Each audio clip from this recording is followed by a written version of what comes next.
Bom, agora a questão referente a esse texto Canção de Cecília Meirelles vem. Na composição do poema, o tom elegíaco e solene manifesta uma concepção do lirismo fundada em que? Percebam esses versos aqui. Tem um que ele fala o seguinte, olha... no desequilíbrio dos mares, as proas giram sozinhas numa das naves que afundaram. É que certamente tu vinhas, eu te esperei todos os séculos, sem desespero e sem desgosto, e morri infinitas mortes, guardando sempre o mesmo rosto. Aqui mais ao final, só pra gente resumir o que vem sendo dito, ó, e o sorriso que eu te levava desprendeu-se e caiu de mim, e só talvez ele ainda viva dentro dessas águas sem fim. Então aqui nós temos esse lirismo, tá? Esse elegíaco significa o quê? Uma grande tristeza causada por um fato ocorrido, né? Então esse tom de tristeza solene manifesta a concepção de lirismo fundada em quê? Na expressão do desencanto diante da impossibilidade da realização amorosa. Questão 4, também de leitura e interpretação. Esse também foi do Enem de 2019. O mato do Mutum é um enorme mundo preto que nasce dos buracões e sobe a serra. O guará-lobo trota a vago no campo. As pessoas mais velhas são inimigas dos meninos. Soltam e acostumam cachorros para ir matar os bichinhos assustados. O tatu que se agarra no chão, dando guinchos suplicantes, os macacos que fazem arte, o coelho que mesmo até quando dorme todo o tempo, sonha que está sendo perseguido. O tatu levanta as mãozinhas cruzadas, ele não sabe, e os cachorros estão rasgando o sangue dele, e ele pega a sororocar.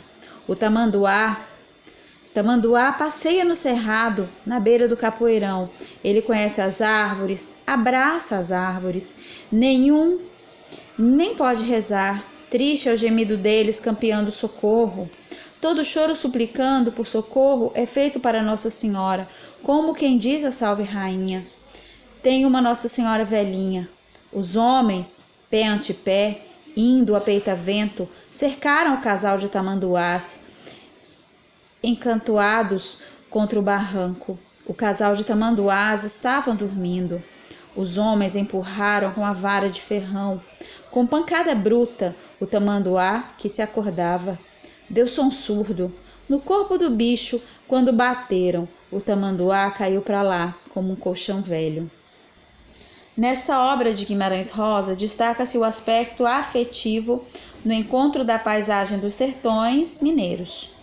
Bom, nesse fragmento, o narrador empresta à cena uma expressividade apoiada em quê? Tá? Vai ser na plasticidade de cores? Não. Dinâmica de ataque, de fuga, luta por sobrevivência? Também não.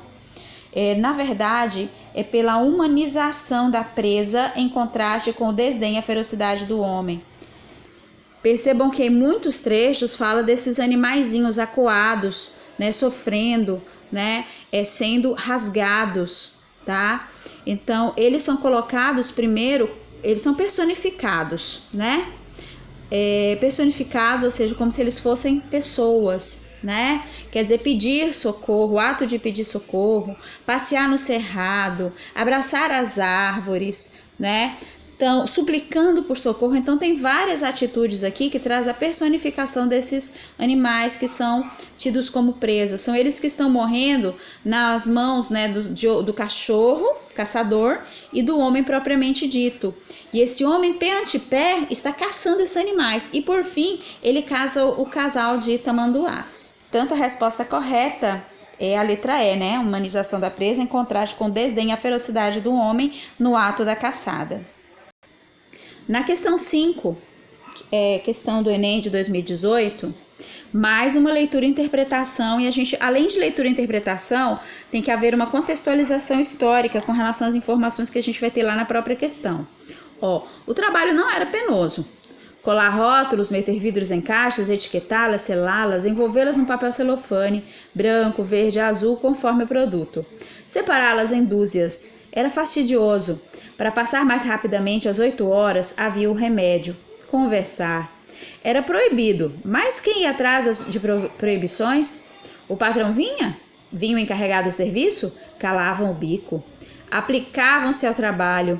Mal viravam as costas, voltavam a taramelar. As mãos não paravam, as línguas não paravam, nessas conversas intermináveis de linguagem solta e assuntos crus. Lenisa se completou, quer dizer, Lenisa já é o nome de uma das mulheres aqui citadas. Isabela, Afonsina, Idália, Jurete, Deolinda foram mestras. O mundo acabou de se desvendar. Lenisa perdeu o tom ingênuo que ainda podia ter. Ganhou um jogar de corpo que convida, um quebrar de olhos que promete tudo, à toa, gratuitamente. Modificou-se o timbre de sua voz, ficou mais quente. A própria inteligência se transformou. Tornou-se mais aguda, mais trepidante. Bom, no romance de 1939, então a gente lembra o quê? Processo de industrialização do Brasil, não é isso? Traz às cenas tipos e situações que espelham o Rio de Janeiro daquela época. No fragmento, o narrador delineia nesse contexto centrado em que não houve julgamento da mulher durante todo o texto, tá? Relatos sobre condições de trabalho, não. Houve um pequeno relatinho no início, mas foi só na introdução do texto quando disse que o trabalho não era penoso.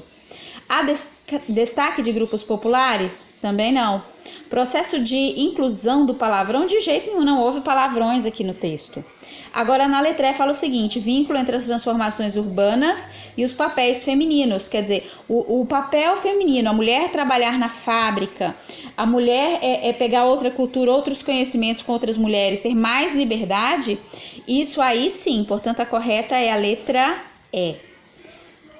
Porque no próprio texto a gente vê que elas estão trabalhando numa fábrica, que elas conversam, e enfatizou principalmente o comportamento dessa Lenisa, que mudou completamente diante, né, dessa situação. O seu papel feminino foi modificado, ela deixou de ser ingênua, né?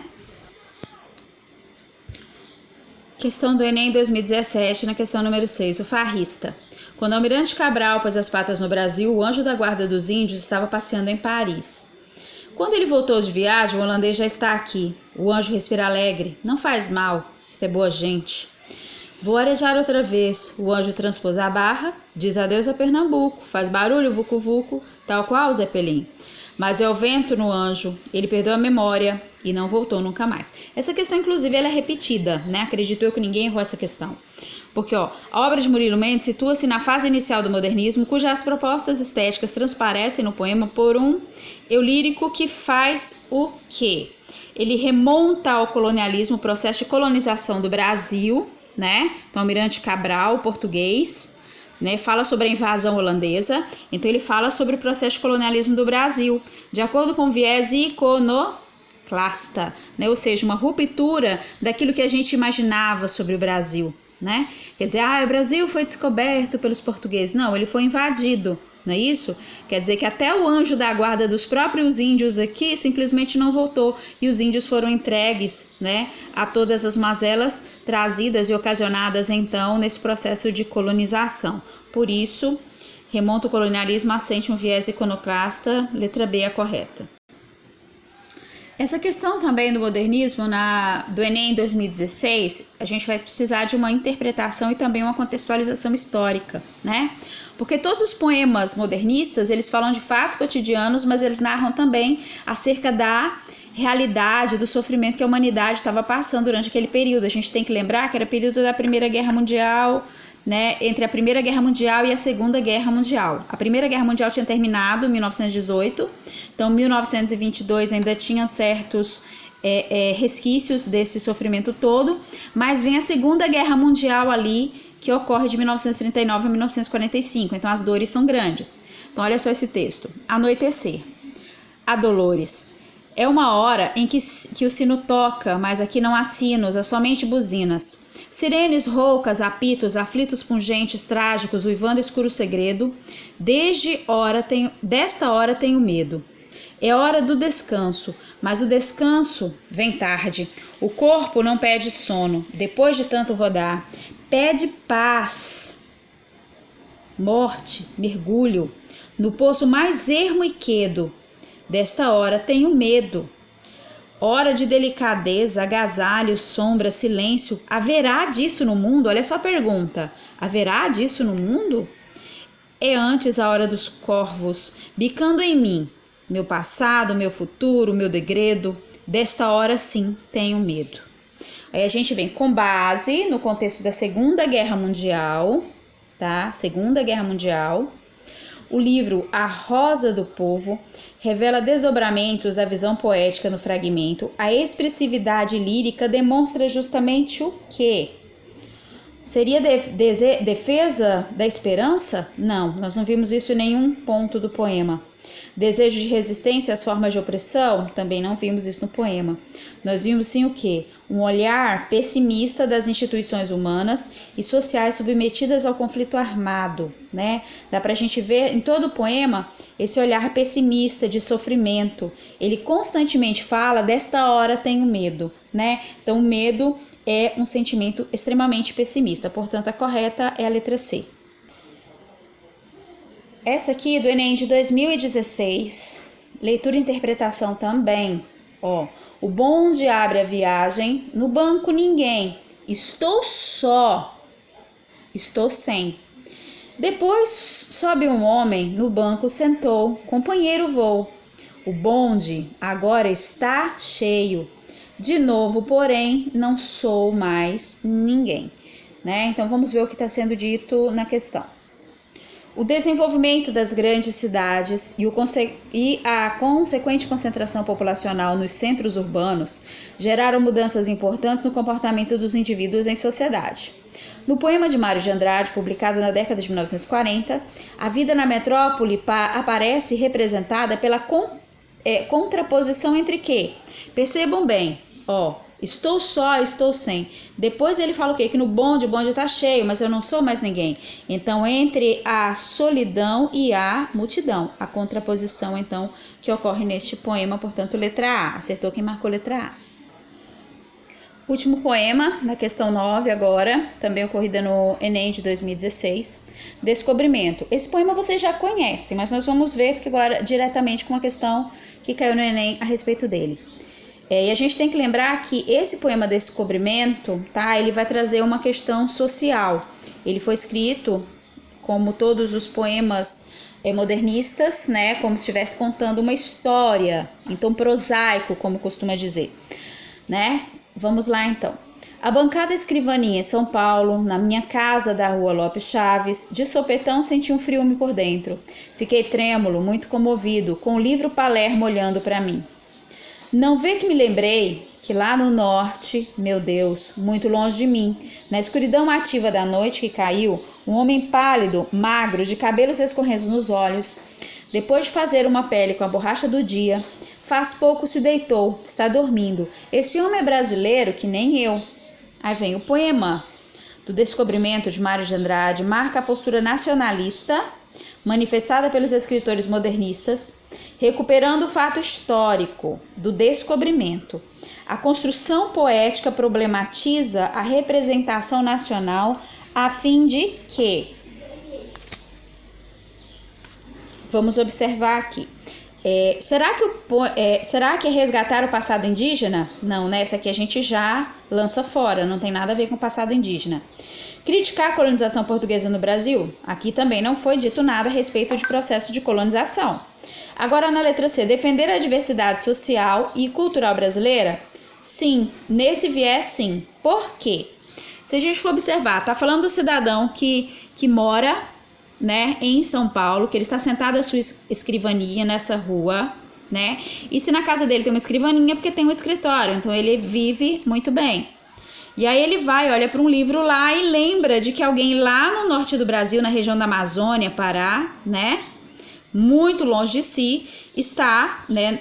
A noite já caiu, está no meio da escuridão, e este homem tem outras características. Esse homem vive na pobreza.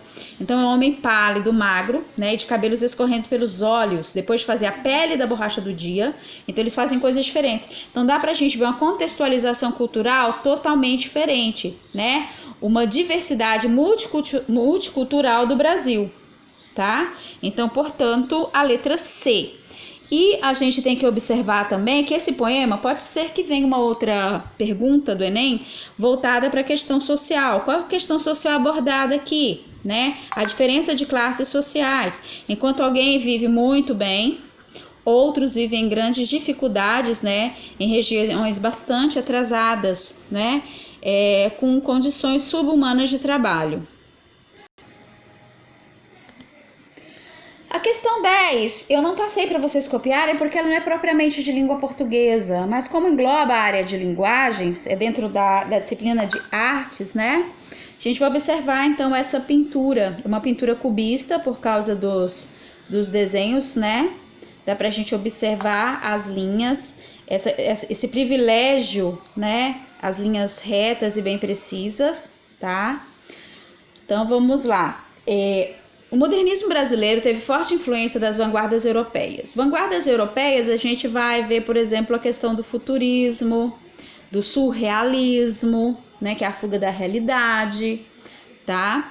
Aí a gente vê, a partir da Semana de Arte Moderna, esses conceitos passaram a fazer parte da arte brasileira definitivamente. Aí nós temos aqui, tomando como referência o quadro Mamoeiro, aqui é de Tarsila do Amaral, tá? O Mamoeiro, identifica-se que nas artes plásticas, tá? A gente vai observar nas artes plásticas o que vai ser privilegiado nessa época, tá? Ele vai privilegiar o processo de modernidade, o processo de industrialização.